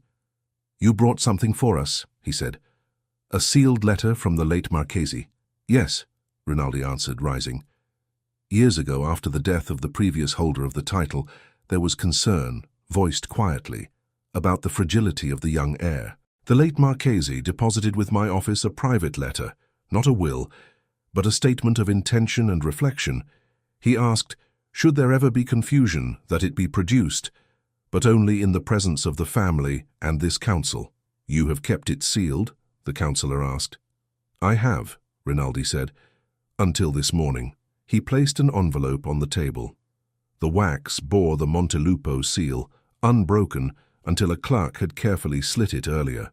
"We have already read it," the presiding councillor said. "For the purposes of this session, I will summarize its relevant points." He opened a folder and read aloud, not the entire text, but selected phrases. "My son," he began, "your future will be heavier than your youth now understands. Bellini will insist you understand the law before he allows you near a signature. Your cousin, Carlo," his eyes flicked to the current Marchese, "is a capable man, but it is you who must inherit. He knows this and has promised to support you." The current Marchese's brows drew together. "There is more," the councillor said. "If illness ever clouds your mind, or if doctors suggest a retreat, know that this is a temporary measure, not an excuse to remove you from your place. Your birthright is not a garment that can be passed to another because it suits him better. He closed the folder. The letter contains no direct accusation, he said, but it establishes two things clearly: that the late Marchese considered his son the only rightful heir, and that he saw the cousin, now present as the current Marchese, as a support, not a replacement. A murmur ran through the room. The councillor turned to the current Marchese. "Signor Carlo di Montelupo," he said, "you have held this title for some years." "Yes," Carlo replied. His voice was calm, but his fingers gripped the arms of his chair. "How did you come to do so?" the councillor asked. Carlo drew a breath. "After my uncle's death," he said, "there was concern about my cousin. He had suffered from confusion, spells of forgetfulness, irrational fears. Doctors recommended that he be taken to a quiet place for rest. My aunt was fragile. She could not manage alone. Lawyers were consulted. It was decided that for the sake of the estate, someone must sign documents and receive tenants. I was the logical choice. The boy was deemed unfit." "Was there a formal declaration of incapacity?" the councillor asked. "There were medical opinions," Carlo said. "They spoke of instability, vulnerability. I did not seek the title, Excellency. It was placed in my hands. I believed it was my duty to accept for the sake of the name." "And after your cousin was sent away," the councillor asked, "did you ever receive word of him?" "We were told he was under care," Carlo said. "We were told he did not improve, that visits would agitate him, that he grew more withdrawn. Eventually there were fewer reports. I assumed—" He paused. "I assumed the worst." "So you believed him dead?" the councillor said. "Yes," Carlo answered quietly. "I mourned him as such." He looked at Lorenzo with an expression that was not hostile now, but deeply unsettled. "If he is my cousin," Carlo said slowly, "then I have been living a life that belongs to him. If he is not, then someone has played a very cruel game. The question before us," the presiding councillor said, "is whether the man calling himself Lorenzo may reasonably be considered the missing heir." He turned to Bianca. "Countess," he said, "you have placed your own name in support of his. Why?" She met his gaze. "When I found him, he had nothing," she said. "No coat, no past, no coin. Yet he spoke as no beggar does, and carried himself as no impostor I have ever seen. Over weeks I have watched him. He never forgets to thank a servant. He knows the language of contracts better than some who sit here. He recognized the coat of arms of Montelupo before he knew why it mattered. I cannot bring you a birth certificate. I can only tell you that if this man is not of noble blood, then nobility means less than I thought." "Your words carry weight, Countess," the councillor said, "but they cannot replace documents." "Documents," she said, "can be forged. A man's character is harder to counterfeit." A faint stir ran along the council table. Rinaldi hid a small smile.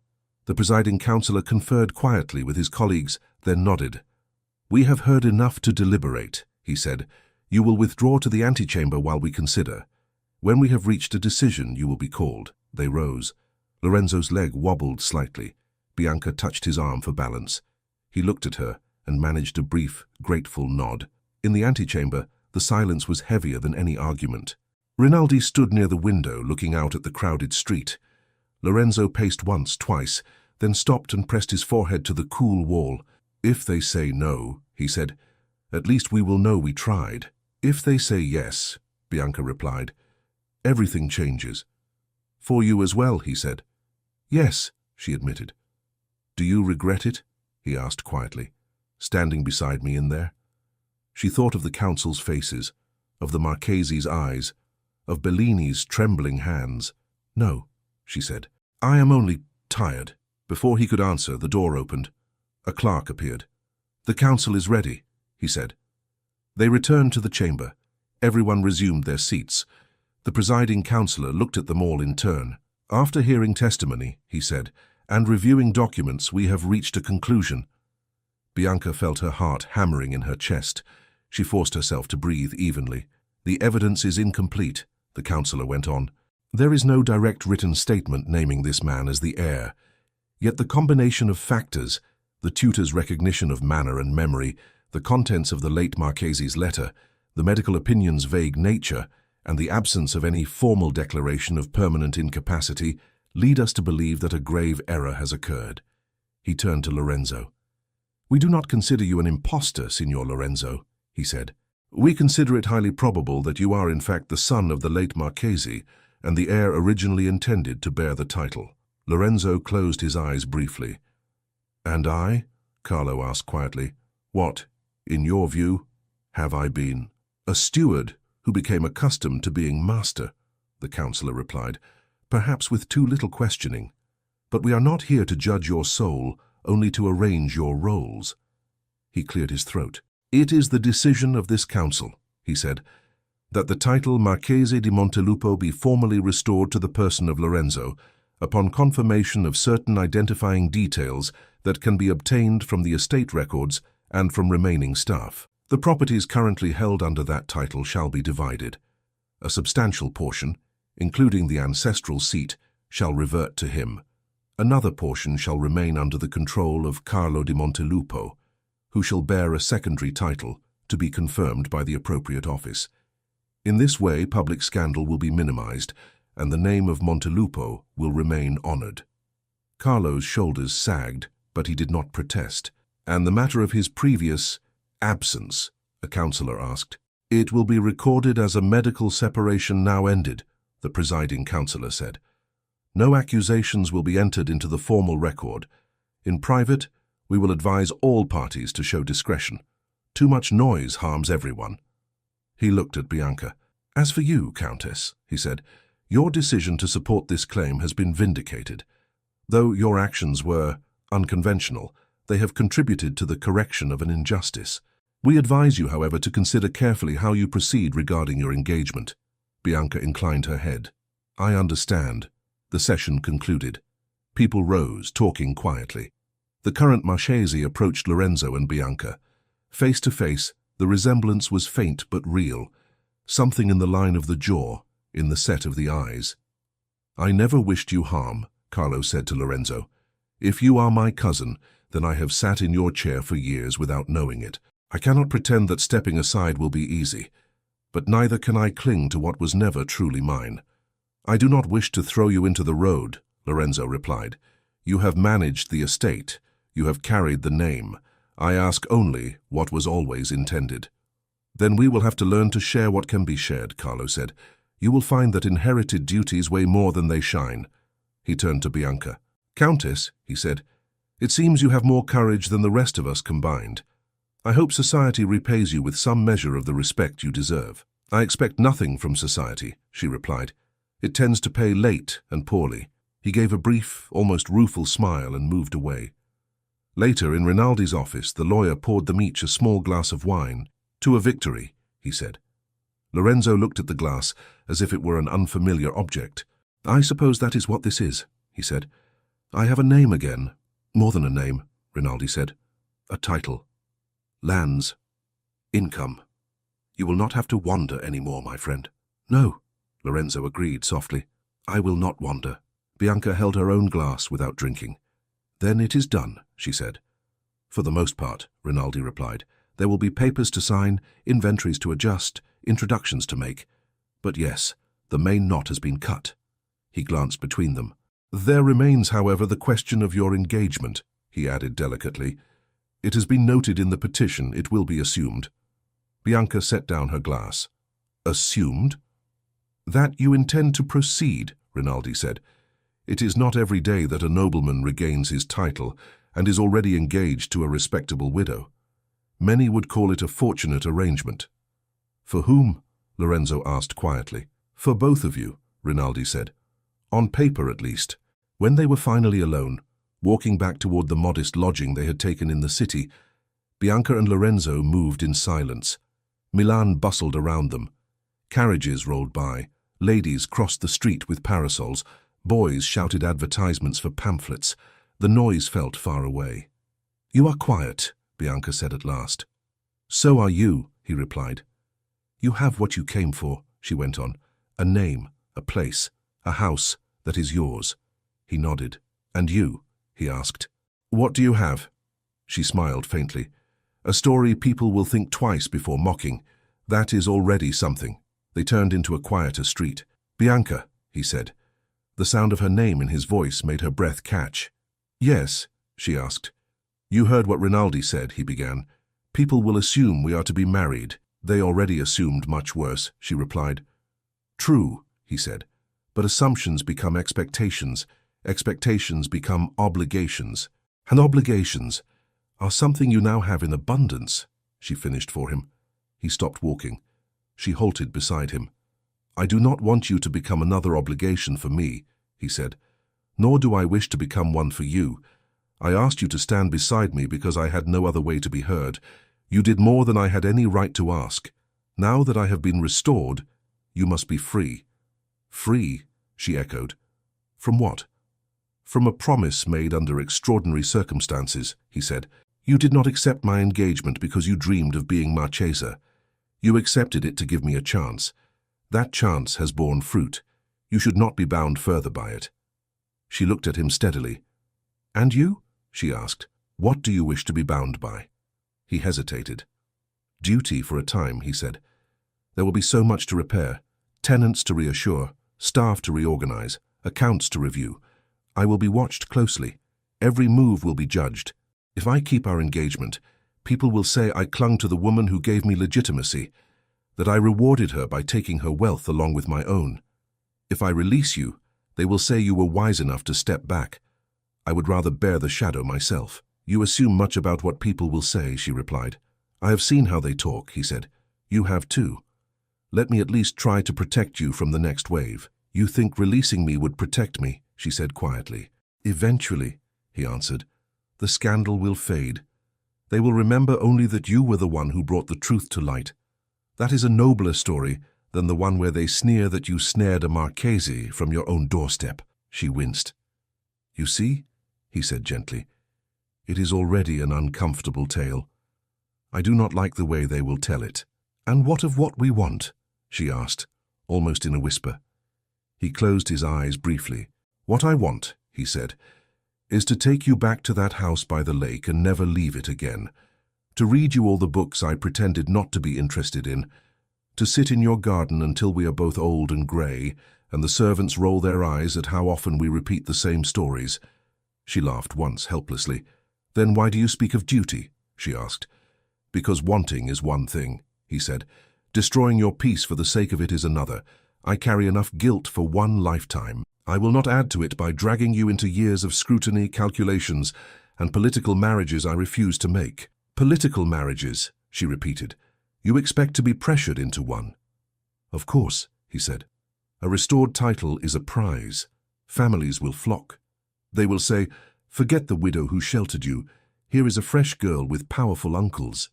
If I choose you, they will mutter that I think with my heart instead of my head. I would gladly bear that, but I would not have you bear the whispers aimed at you whenever you enter a room on my arm." "And if I am willing?" she asked. He opened his eyes and looked at her. "I cannot ask that of you," he said softly.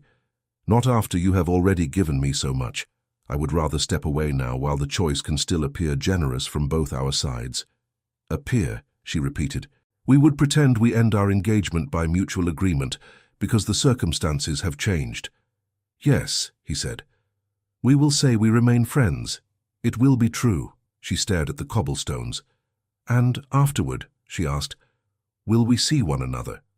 "Perhaps," he said, "at a concert, at someone's dinner, as acquaintances, as what the world expects." She let out a breath that sounded almost like a sigh. "You have decided," she said. "I have argued with myself for days," he replied. "I fear breaking my own heart less than I fear breaking yours." "Do you imagine mine is untouched?" she asked a little sharply. "No," he said. "That is why I tread so carefully." They resumed walking, slower now. When they reached their lodging, they sat in the small sitting room, facing each other across a low table. No servant hovered.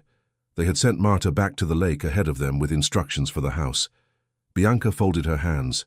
"Very well," she said. "Let us speak plainly." "I would welcome nothing else," he replied. "You ask to release me from our engagement," she said. "You do it in the name of my safety, my peace, and your new duties. If I agree, people will say I was sensible. If I refuse, they will say I am infatuated." Cruelly put, he said. But yes. And if I ask to release you, she countered, if I say that I do not wish to be the wife of a man whose every step will be weighed, whose decisions will affect hundreds, whose days will be filled with petitions and more petitions, if I say I want my quiet garden and my modest house and my freedom from that world, will you resent me? He looked startled. Freedom? He said. Is that how you see it? I have tasted enough of that society to know its flavor, she answered. I do not miss it. I do not yearn for balls and salons. If I married you, I would be expected to stand beside you at all of them. I do not know if I have the strength. The world would call you Marchesa, he said. I would still be Bianca, she replied. And Bianca is tired. He gave a short, uneven laugh. Then perhaps we are saving each other, he said. You from a life you do not want, and me from a guilt I do not wish to carry. Perhaps, she said. They fell silent. The choice had taken shape between them, not from selfishness but from a complicated kind of love that did not yet dare to name itself. At least, she said at last, let it be my decision as much as yours. Do not stand before the world and say you are being noble. Allow me the courtesy of saying I chose this too. I would not dare claim the whole sacrifice, he said. We will say it together. They agreed on the words. The next day, Rinaldi drafted a brief notice, dry and respectful. The Countess Bianca di Lazzaro and Signor Lorenzo, it read, who had previously announced their intention to marry, have by mutual accord resolved not to proceed with the union. They remain on good terms and request that their privacy be respected. In practice, of course, privacy was not respected.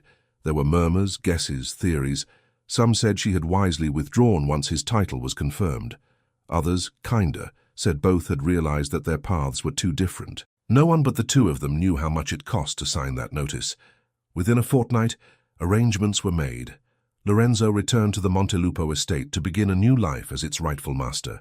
He was received with cautious courtesy. Old servants studied him and said in private that the boy they had once known had come home at last. Bianca went back to Lake Como. When she stepped into her hall, Marta was waiting, eyes bright with questions she did not entirely voice. You are back, the housekeeper said. I am, Bianca replied. And he? Marta asked. The signor... The Marchese?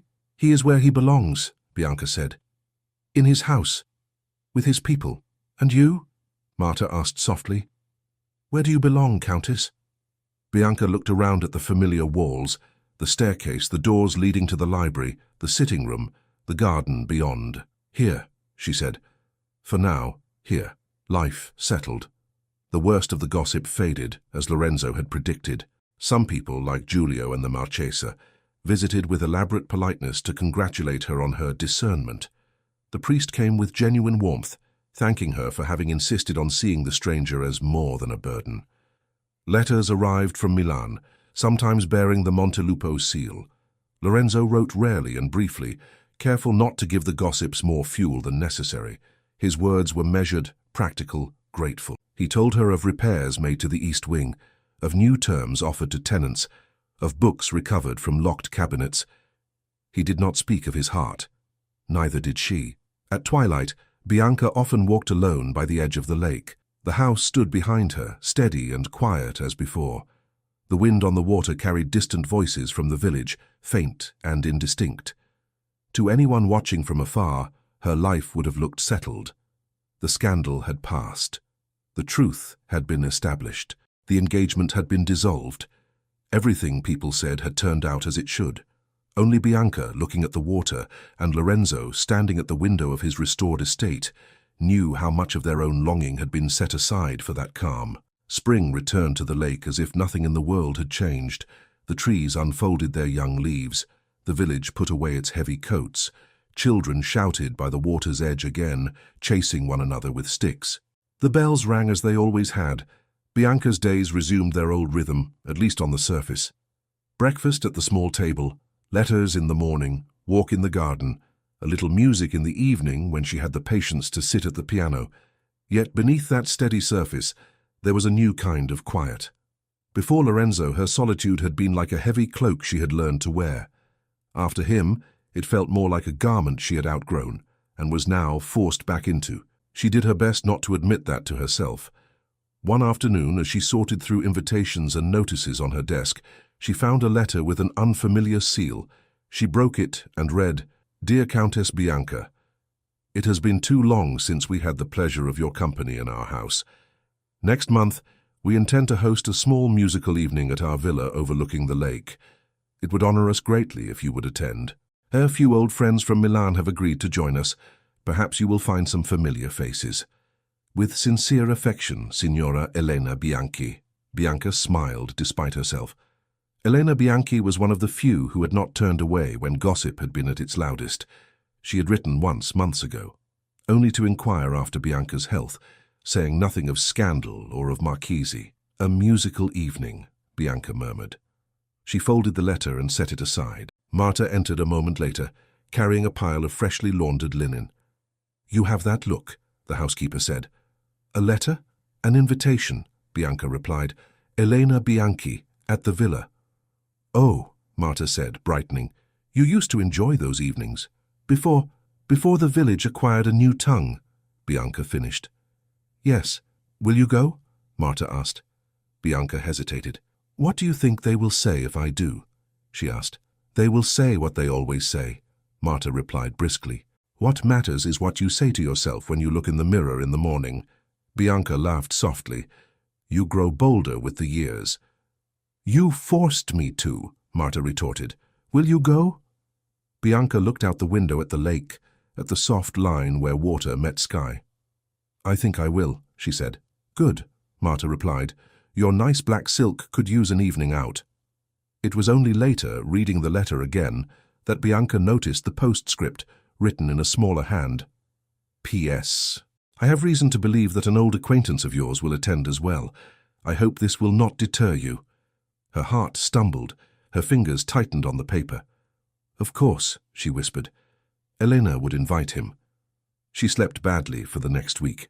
By day, she told herself she might have misinterpreted the hint. There were many acquaintances after all.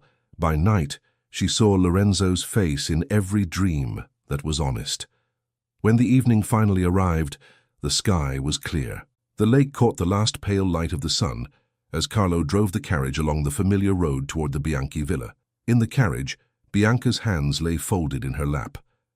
Marta had persuaded her into a gown with a softer line, still dark, but with a hint of shine at the hem. Her hair was arranged with more care than usual, though she had insisted on no jewels save a simple pair of earrings. "Are you well, Countess?" Carlo asked from the driver's seat, glancing back. "As well as anyone going to a concert," she answered. He snorted softly, knowing her dislike of crowds. When they arrived, lanterns already lit the Bianchi gardens. Music floated faintly from inside the house, the gentle sound of a string quartet tuning. Elena herself came to greet Bianca at the door, all warmth and genuine pleasure. "My dear Bianca," she cried, taking her hands. "You are finally here. I was beginning to worry you had turned into one of those saints who live only within four walls." "I assure you I am no saint," Bianca replied. "Merely stubborn." "Good," Elena laughed. "The world has enough saints. Come, you must meet our guests." Bianca was led through rooms where candles burned and voices mingled. People turned, nodded, smiled. Some looked at her with curiosity, but not with open malice. Time had done its soft work. She recognized a few faces from years past. They greeted her politely, commented on the view, the music, the spring. No one mentioned titles or engagements. She let out a breath she had not realized she was holding. Then, in a corner of the salon, she saw him. Lorenzo stood near a tall window, half in shadow, speaking quietly with an older gentleman. He wore a dark coat, well cut, with no more awkwardness in its fit. His hair was shorter now, his beard trimmed. The transformation into a man of rank was complete, at least on the outside. But when he turned, sensing her gaze, the expression in his eyes was the same as on the night he had first seen her by the lamplight in the hall, startled, grateful, unable to look away. He excused himself from his companion and came toward her. They stopped a few steps apart, as if an invisible curtain of all that had happened hung between them. "Countess," he said quietly. "Marchese," she answered. They both smiled then, unable to prevent it. "I did not know if you would come," he admitted. "I considered staying home," she said, But Elena is very persuasive. She is, he agreed. She convinced me as well. They stood in a brief, awkward silence. Then both spoke at once. How have you... I hope you have been... They stopped, laughed, and the stiffness broke a little. You first, he said. How have I been? She repeated. Busy. The house still requires attention, even when it pretends not to. The garden insists on growing whether I watch it or not. The village still has opinions. In short, life continues. And you? She added. How fares the restored Marchese? He lifted a shoulder. Busy as well, he said. There were more neglected accounts than I had imagined. Carlo kept things running, but he had his own priorities. I have spent months listening to complaints, signing documents, and asking old men to tell me stories of myself. That must be strange, she murmured. It is, he said. To hear that one did this or that as a boy, to see evidence of a life one does not remember living. It is like reading a novel where the main character has your face, but not your memories.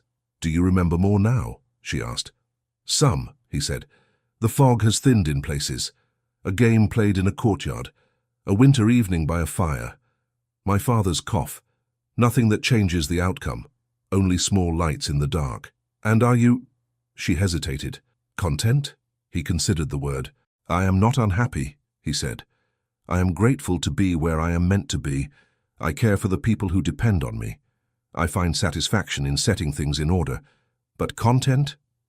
He met her eyes. No, I would not use that word. Music began in the next room, gentle and clear. Elena came to rescue them from the center of the room. You two look terribly serious, she chided. This is not a courtroom. Come and listen to the quartet. If you must talk about estates and titles, at least do it against a pleasant background of violins. They let themselves be drawn into the music room, where chairs were arranged and guests settled. Bianca sat a few seats away from Lorenzo, close enough to see the line of his profile when he turned toward the players. As the musicians began, the sound washed through the room, soothing and bittersweet. Bianca watched his hand, resting on his knee. It was steady now, no longer trembling as it had in the early days at her house. She remembered that hand turning pages in her library, lifting a teacup, adjusting a lamp. When the piece ended, there was polite applause. Another began. She found she could not sit through all of it. Her chest felt too tight. During a pause, she rose quietly and slipped out into the garden. The night air was cool, scented faintly with earth and young leaves. Lanterns hung from branches, throwing circles of pale light on the gravel paths. She walked toward a low stone wall overlooking the lake and rested her hands on it. The water stretched out, calm, reflecting the stars in broken patterns. She heard footsteps behind her and knew, even before he spoke, who it was. Do you want me to go back inside? Lorenzo asked softly. I can leave you the garden. She did not turn immediately. That would be ungrateful, she said. When the garden is not mine to give. He came to stand beside her, leaving a proper space between them. You left the music, he observed. So did you, she replied. I could not hear it, he said. Not over my thoughts. Ah, she said quietly. The famous Marchese thoughts. Do not mock them, he said lightly. They have grown heavier with each new ledger. She smiled at the lake. They stood in silence for a time, listening to the faint echo of strings floating out through the open windows. Lorenzo, she said at last. Yes, he answered. Are you angry with me? She asked. He turned, startled. Angry, he repeated. Why? For signing that notice, she said. For agreeing to end the engagement, for letting you go without a fight. He laughed once, softly. I have had many feelings these months, he said, but anger at you has never been one of them. What then? She pressed. He looked out at the water. Regret, he said. Longing. Doubt. A persistent sense that I have been clever in all the wrong ways. In what sense? She asked gently. In thinking I could protect you from what you did not ask me to protect you from, he answered. In deciding, on your behalf, what life would be too heavy for you to carry. In acting as if your happiness were an equation I could solve alone. He shook his head. I told myself I was being noble, he continued. That stepping back was an act of love. Perhaps part of it was, but part of it was cowardice. I was afraid. Afraid of tying you to a future I did not yet understand. Afraid of the scrutiny. Afraid of failing you in public, instead of in private. And I, she said, told myself I was being sensible, that releasing you was an act of generosity, that you needed to walk into your new role without a widow clinging to your sleeve. Perhaps that was partly true, but there was fear in me too. What fear? He asked quietly. That I would lose myself, she replied. That I would become only the Marchese's wife, measured by the size of my drawing room and the number of my receptions. I had just begun to feel like a person again in my own house. The idea of exchanging that for endless expectations, it frightened me. He nodded slowly. So we each hid behind our own idea of sacrifice, he said, and called it virtue. Yes, she said simply. The admission hung between them like a fragile bridge. Tell me something, she said after a moment. Those nights in your great house after all the tenants and lawyers had gone, when you walked the corridors alone, did you ever think of the blue room in my palazzo? He closed his eyes briefly. Almost every night, he said. I thought of the cracked ceiling, the lamp that never quite turned up high enough, the sound of your steps in the corridor when you came to listen outside my door. It was the first place, after the fog, where I felt human again. And the garden, she asked. Do you remember how you used to complain about the roses? He smiled. I remember complaining about the thorns, he said. You called me spoiled. You were, she replied. I still am, he said. Look at me, a man given back a title he had lost, and still he stands here wishing for a smaller house. She turned to him fully then. Is that what you wish for? She asked. Truly? He met her eyes. I wish for you, he said simply. Wherever you are. In a small house or a large one. By the lake or in the city. I told myself I could lock that wish away under duty. I was wrong. Her breath caught.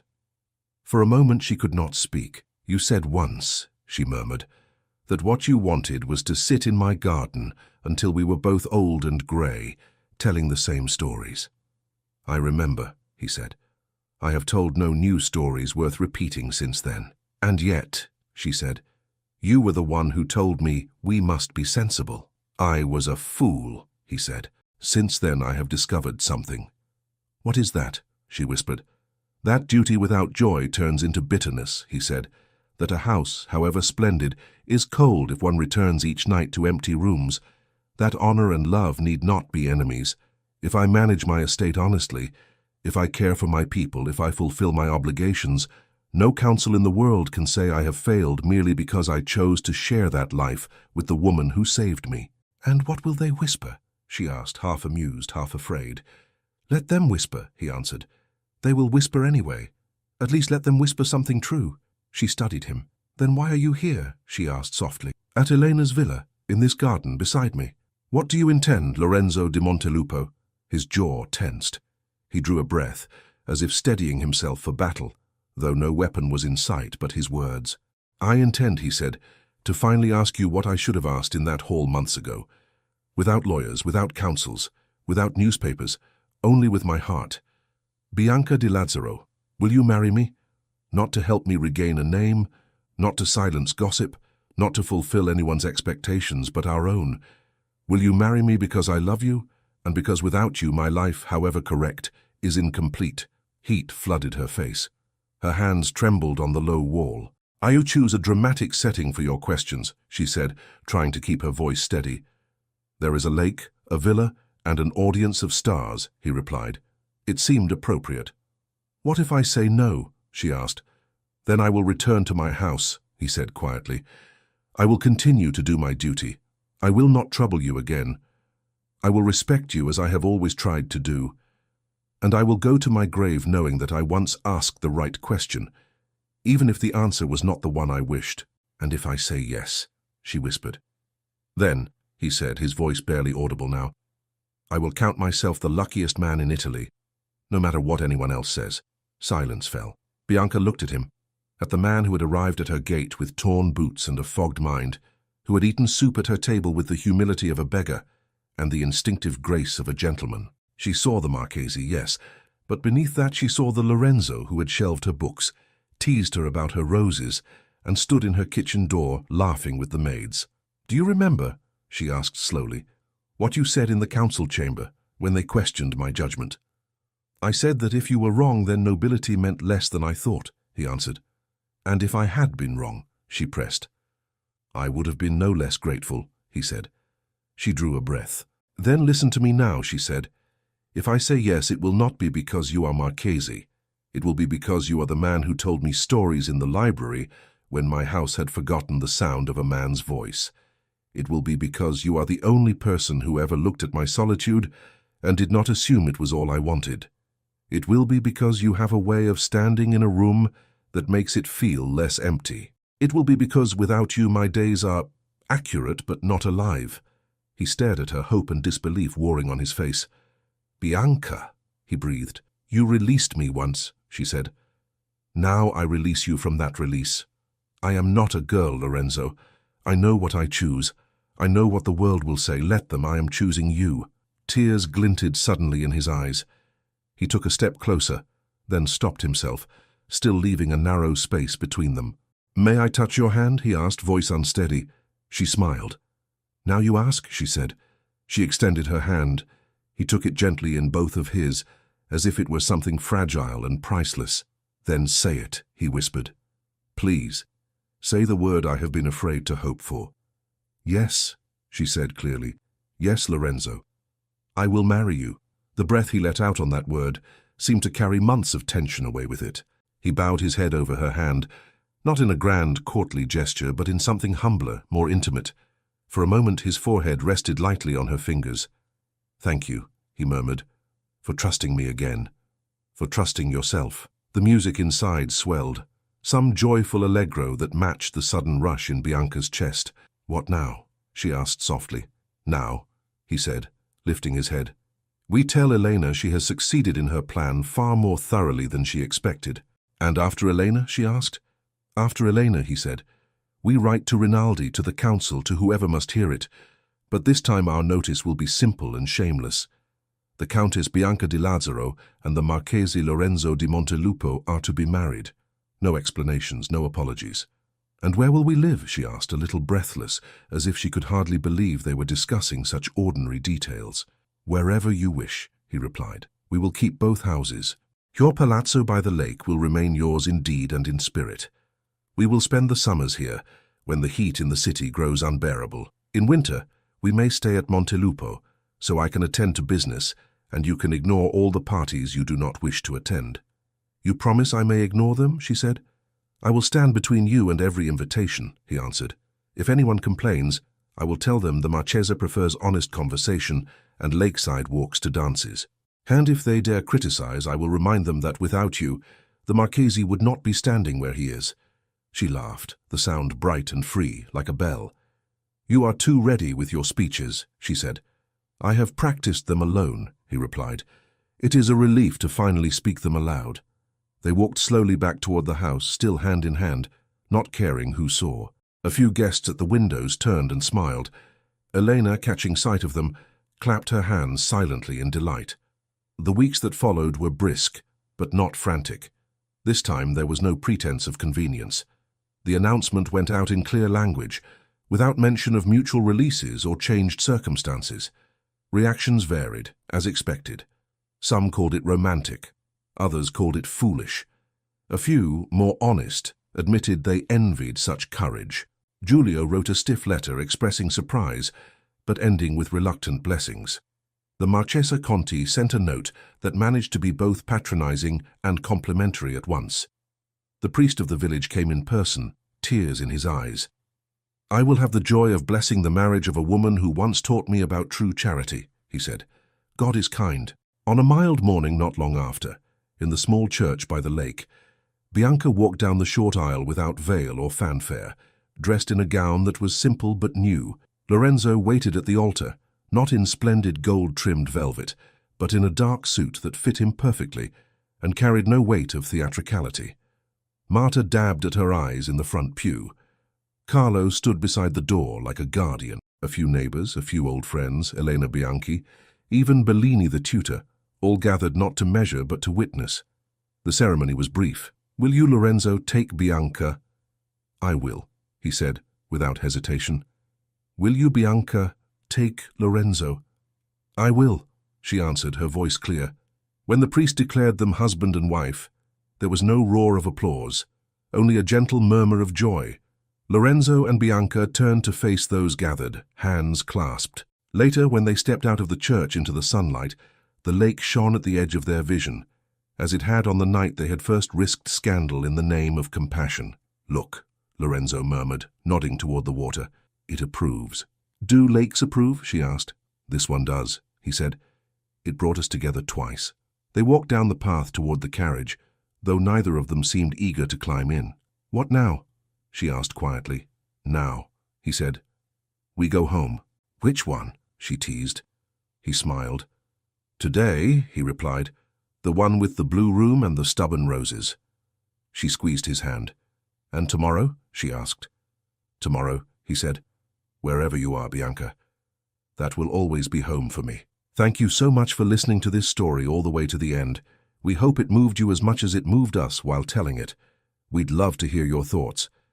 Leave us a comment telling us where you're listening from and what you liked the most. Rate this story from 0 to 10. What score would you give it? If you enjoyed this story, don't forget to subscribe to the channel and leave a like as a show of support. That really motivates us to keep creating and sharing more stories full of emotion and life lessons. And before we go, we want to remind you that an exciting and heartwarming story recommendation will appear on the final screen. If you'd like to enjoy it, just click on the video. Thank you once again for being here, and we'll see you in the next story.